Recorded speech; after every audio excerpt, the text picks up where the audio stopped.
S'il y a bien un point qui a toujours fait la force de la série Winx, c'est bien les fameuses séquences de transformation. Que ce soit la qualité de l'animation ou les efforts mis dans la composition des musiques, tout était mis en place pour nous offrir un spectacle à la fois beau, divertissant et surtout badass, qui réussissait à mettre tout le monde d'accord. Sauf que depuis la sortie du reboot des Winx, ces fameuses transformations qui n'avaient jamais déçu auparavant sont contre toute attente parvenues à créer des divisions parmi les fans, étant adorées pour certains, mais complètement détestées par d'autres. Yo tout le monde, c'est Mike Star et aujourd'hui il est temps de parler des nouvelles transformations du tout nouveau reboot de la série Winx Club.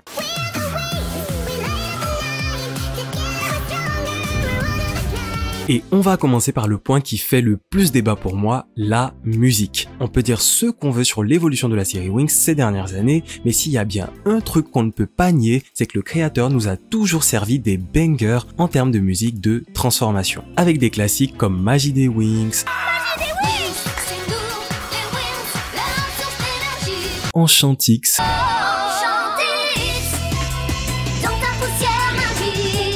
Believix,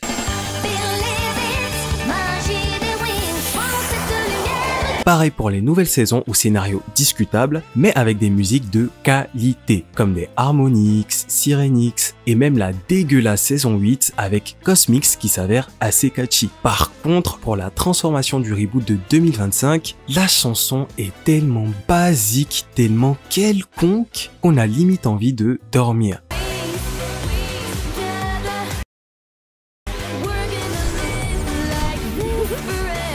Et je vous vois venir ceux qui vont dire « Non mais de toute façon t'es pas public visé, faut arrêter les comparaisons avec l'ancien, hashtag bloqué dans le passé ». Chose à laquelle je n'ai qu'une chose à dire, Mermaid Magic, la nouvelle série du créateur de Winx dont je ne suis pas forcément le public cible et qui est quand même parvenu à créer une chanson de transformation banger tout en restant originale.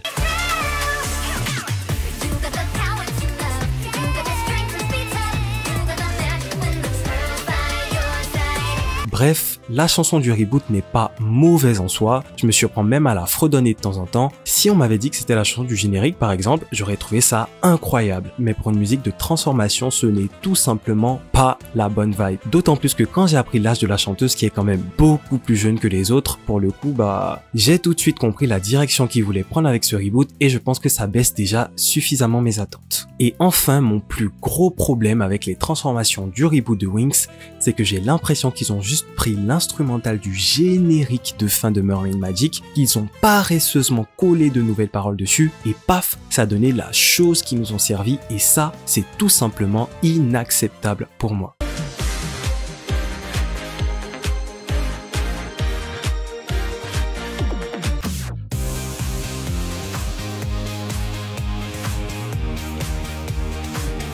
Enfin bref, on passe maintenant au gros morceau de la vidéo, c'est-à-dire les transformations. Et on va en parler par ordre de sortie, à commencer donc par Flora. Flora, clairement, c'était le cobaye en fait, disons-nous la vérité. Rien ne va dans la transformation. Je vais y aller direct. La transformation de Flora, pour moi, c'était une catastrophe.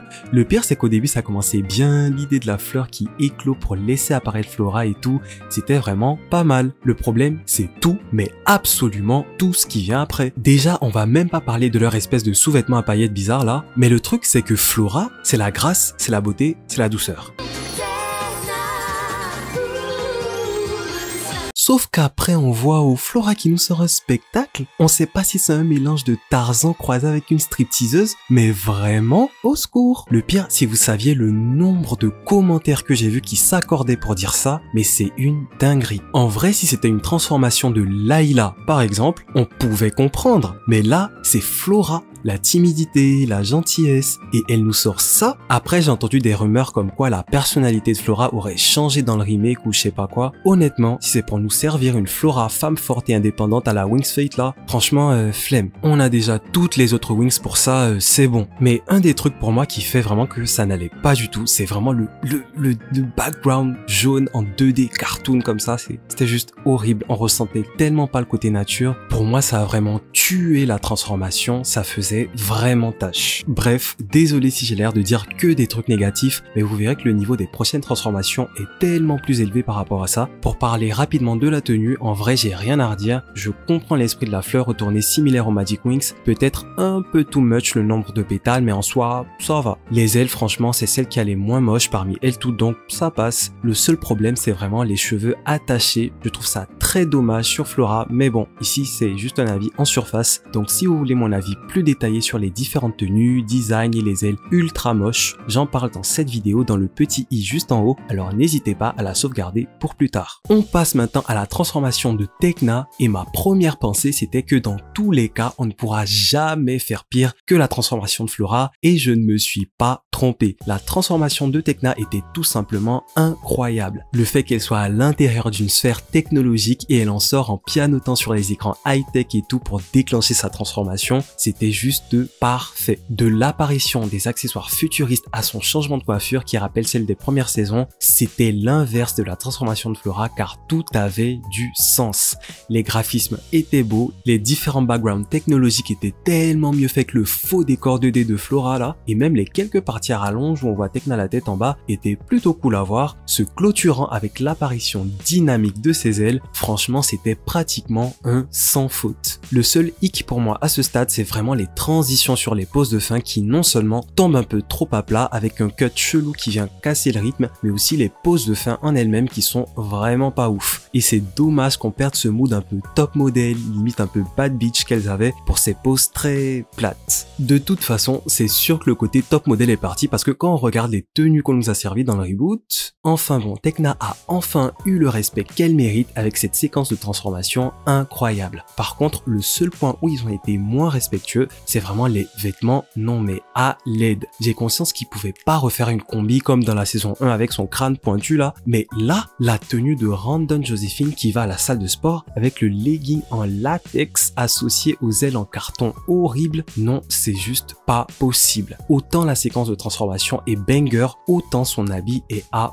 vomir. On passe maintenant à Musa, la fée de la musique. Bon, déjà j'ai pas compris pourquoi la séquence de transformation commence sur une bulle d'eau alors qu'il s'agit de la fée de la musique, mais bref, et elle semble tellement absorbée par ses écouteurs qu'elle est même surprise que la transformation débute. Et j'avoue que je comprends pas toujours cet aspect un peu comédie, avec aussi Flora qui fait semblant de sortir d'un long sommeil alors que la seconde d'avant elle était sûrement parfaitement réveillée. Enfin bon, par rapport au background, j'aime bien le fait qu'il change constamment de couleur, ça donne un peu un effet boîte de nuit, discothèque, même si je comprends qu'on puisse trouver ça too much. L'idée qu'elle joue de la guitare électrique avec la portée qui forme ses vêtements est quand même pas mal. En revanche, le changement sur les tresses, j'ai du mal. C'est vrai que les couettes sont pas ouf, mais là, ça le fait pas non plus. La partie sur la piste de danse, alors le moonwalk encore ça allait, mais c'est le pas qui a suivi que j'ai pas compris. Alors à skip, c'est peut-être une référence au jeu de rythme, mais dommage que ça ait pas autant de punch que l'iconique. Les sauts sur les notes de musique pour aller à l'apparition des ailes, j'ai trouvé ça assez original. J'adore cette façon de faire sortir les ailes, même si ça me rappelle beaucoup Tekna pour le coup. Et au final, l'envol dans le tunnel vers la pose de fin était juste magnifique. Et c'est la toute première pose que je valide car non seulement la transition était bien gérée par rapport aux autres, et il y a aussi cet aspect un peu majestueux qu'on pouvait retrouver dans les poses finales de l'Enchantix, et ça j'ai adoré. Pour la tenue, pas grand chose à dire, c'est l'une des plus fidèles à l'original, dans le sens où elle est simple, sans chichi, mise au goût du jour et ça marche pour moi. Les ailes, franchement, par rapport aux autres, ça va. Elles ont du sens avec son pouvoir tout en réussissant à être esthétiques. Juste au niveau de la coiffure, j'aurais préféré qu'elle fasse plutôt apparaître des écouteurs pour réellement compléter le costume au lieu des tresses ou à la limite des couettes comme dans sa première version des leaks. Mais bon, dans l'ensemble, tout comme Tekna, cette transformation est vraiment pas mal. Passons maintenant à Stella, la véritable étoile de la série, et de ce fait par rapport aux autres, sa transformation était assez spectaculaire, avec une apparition au centre du soleil suivie d'une éruption solaire qui s'ouvre sur une nuit étoilée. Les effets étaient juste magnifiques. Sans oublier qu'on a enfin ce truc que les femmes réclament depuis des années, l'inclusion de son côté lunaire. Alors j'espère tellement que ce sera pas juste un clin d'œil dans la transformation, mais qu'elle utilisera vraiment ses pouvoirs lunaires dans la série. Aussi, le fait qu'elle switch constamment entre le côté soleil et lune dans la transformation était juste génial. Même si j'avoue que j'aurais préféré une pleine lune plutôt qu'un petit croissant comme ça. L'apparition de la tenue était assez expéditive à mon goût, mais l'apparition des ailes par contre, je l'aime toujours autant, même si ses ailes en elles-mêmes... Bon, puis enfin la dernière partie qui est pour moi l'une des meilleures, c'est la scène où elle nous transporte jusque dans la galaxie, survolant le soleil, c'était juste magique. En clôturant le tout par une pose de fin qui respire la royauté, c'était tout simplement incroyable. L'une des meilleures transformations selon moi. Par contre, pour la tenue, je trouve ça tellement dommage qu'elle soit en full orange, sans même des petites touches de bleu pour rappeler la lune, mais à la place, ils ont rajouté comme d'habitude des touches de rose pour absolument aucune raison. Ces ailes, c'est sincèrement celle que je trouve le plus horrible parmi elles toutes, parce que entre le mélange dégueulasse du orange plus bleu plus argenté plus bien sûr encore une fois rose, ça ne peut tout simplement pas marcher. Comme dernier point, j'aurais bien aimé voir à quoi ressemble Stella en short vu qu'elles sont pratiquement toutes en jupe dans le reboot, mais je me suis rendu compte récemment qu'en fait ils ont l'air de s'être inspirés de sa tenue dans la version pilote Magic Bloom, et même si j'aime pas trop, le clin d'œil reste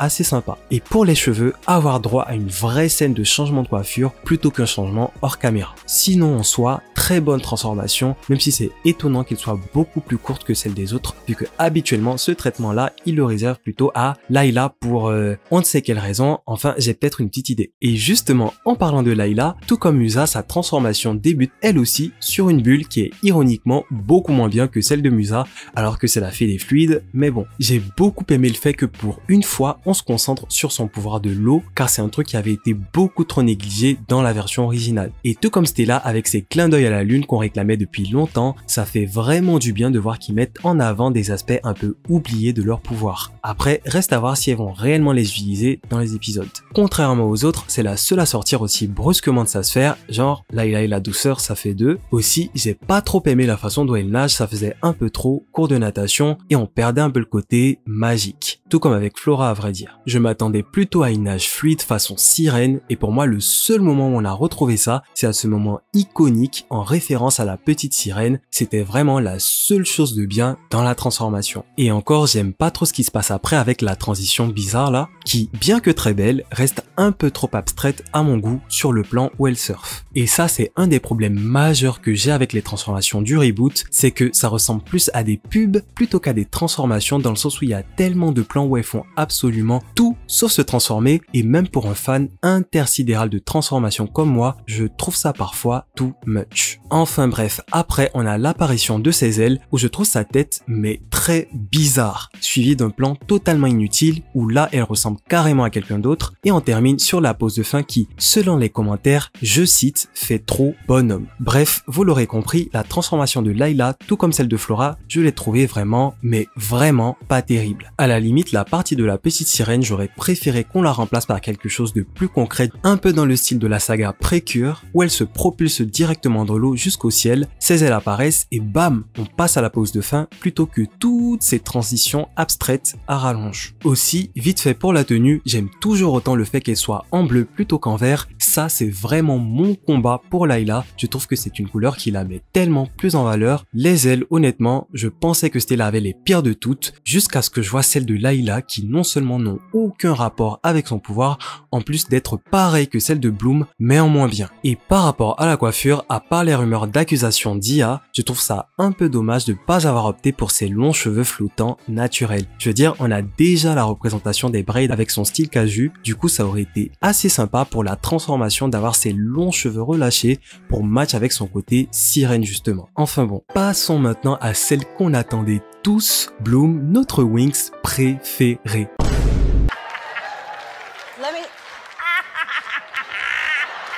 Bon, je ris mais en vrai, Bloom a été la seule dont j'ai regardé la transformation en direct live sur la chaîne officielle et franchement, de toutes les Winx, elle a eu l'intro qui m'a le plus hypé.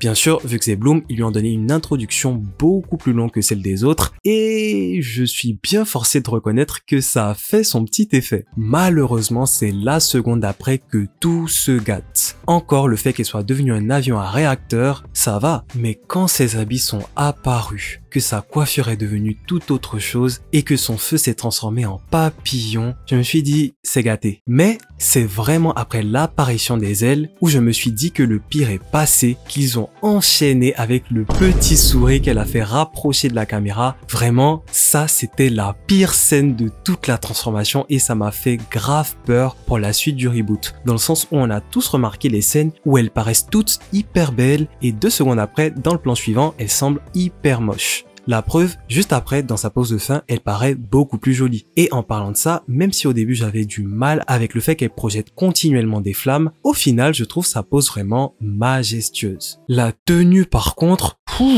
je sais pas comment décrire à quel point c'est horrible. Là, pour le coup, on dirait vraiment un truc qui a l'air d'avoir été généré par une intelligence artificielle, tellement la tenue n'a aucun sens. Déjà, le mélange de couleurs bleu ciel, bleu foncé et bien sûr le fameux rose, pour aucune raison, les accessoires de sa tenue qui, on ne sait pas pourquoi, se retrouvent que d'un seul côté, en particulier l'épaulette horrible, la coiffure qui fait vraiment petite fille de 8 ans avec les perles colorées dans les cheveux et tout, alors qu'elle est censée en avoir 16. Vraiment, je trouve que rien ne va avec sa tenue, c'est vraiment trop surchargé pour une transformation de base. Franchement, quand on garde en tête qu'à l'époque, les créateurs employaient de véritables stylistes pour confectionner les tenues des persos, c'est un peu triste de voir que là, on ne dirait pas du tout.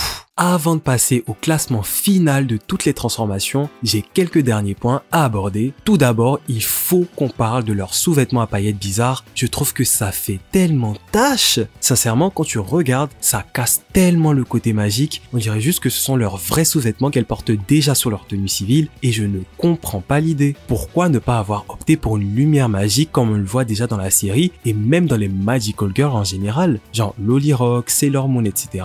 À quel moment on se dit que créer des sous-vêtements magiques, c'est une bonne idée? Sincèrement, ça fait tellement kitsch. Je sais pas s'ils ont voulu s'inspirer de Precure en faisant ça, mais franchement, ça ne le fait pas du tout. Limite, gardez-les habillés comme dans Miraculous ou Mermaid Magic, j'ai envie de dire. Parce que ça, c'est de très mauvais goût. Le deuxième problème majeur que j'ai avec les transformations du reboot, c'est les scènes parfois un peu trop abstraites. À certains moments, on a plus l'impression de regarder une pub plutôt qu'une transformation, dans le sens où il y a tellement de plans où elles font absolument tout sauf se transformer. En mode 20% du temps, elles se transforment et 80% du temps, elles dansent, surfent ou elles regardent le paysage alors qu'elles ont déjà fini. Tout ça pour rallonger la transformation inutilement. Et même pour un fan intersidéral de transformation comme moi, je trouve ça un peu too much. Ensuite, l'inconstance de l'animation. Ça, c'est un problème qui touche le reboot en général, mais elles n'ont jamais 2 fois la même tête. D'un plan à un autre, on dirait toujours 2 visages différents. Et c'est souvent très bizarre à voir, et du coup, ça me fait un peu peur, car si déjà pour la transformation,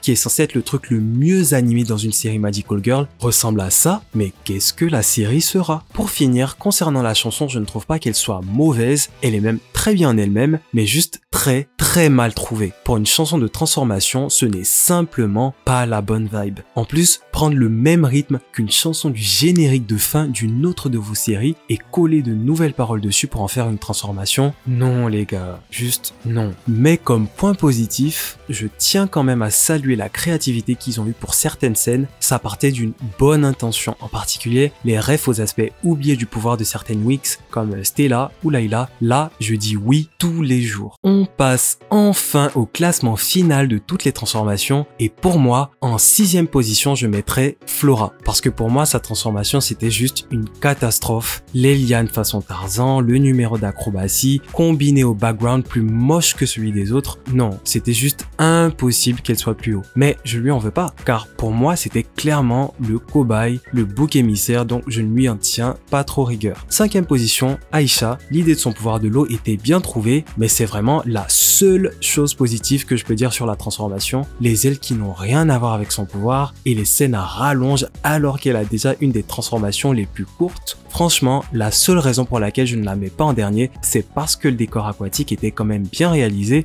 et surtout parce qu'on ne peut vraiment pas faire pire que Flora. En quatrième position, Bloom. Oui, elle est assez haut. Sa séquence d'introduction était une des meilleures et j'ai trouvé le background très joli. La tenue par contre était juste horrible. Le changement de vêtements et de coiffure était trop expéditif et la partie où elle observe le paysage pendant 2 minutes, plus le feu qui se transforme en papillon, je ne comprends pas le délire. Sans oublier le sourire proche de la caméra, ça j'ai pas supporté. Par contre, sa pose de fin était vraiment magnifique et elle était très belle dessus, ça a vraiment joué en sa faveur. Troisième position, j'hésitais entre 2 Winx, mais je vais partir sur Musa. La séquence d'intro était un peu trop longue avec les écouteurs et en plus dans une bulle qui devait appartenir à Layla, mais le reste était quand même bien en rapport avec ses pouvoirs. J'ai beaucoup aimé le background multicolore et les petites refs aux Magic Winx étaient bien trouvées. Le seul souci que je peux relever avec ces transformations, c'est que c'est vraiment la transformation la plus longue. Il y a énormément de parties à rallonge, mais c'est moins fatigant que les autres car déjà c'est très dynamique, en plus du fait que tout soit très joli, surtout sa pose de fin qui était juste magnifique. La première pose de fin digne de ce nom. En deuxième position, je choisis Stella, qui franchement pour le coup avait une transformation non seulement spectaculaire, mais en plus qui allait à l'essentiel. C'est vrai que malheureusement ça lui donne une transformation un peu plus courte que les autres,